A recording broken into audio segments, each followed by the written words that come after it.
A ship the size of a football field is the new home for some asylum seekers in England. The British government on August 7th began housing the migrants on the massive floating house that is now docked on the country's southern coast.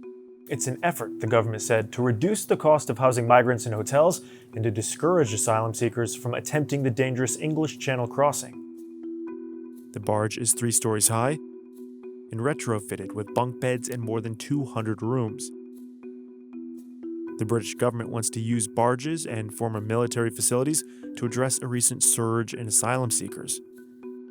More than 45,000 people last year crossed the roughly 20 miles of choppy waters from northern France into England seeking new homes. British Prime Minister Rishi Sunak has pledged to stop the boats, one of his stated biggest priorities before the next general election in January. Sunak's government says the barge will only affect those who are waiting for a decision on their asylum applications. Housing migrants in hotels is a costly business. More than 50,000 migrants were being housed in hotels as of June of this year, and it runs the country about $7.6 million a day. Opponents of the project said it is likely to be re-traumatizing to the migrants. The ship is reminiscent of the prison hulks from the Victorian era, said Steve Valdez-Simmons, the refugee and migrant rights director at Amnesty International UK. It is an utterly shameful way to house people who fled terror, conflict, and persecution.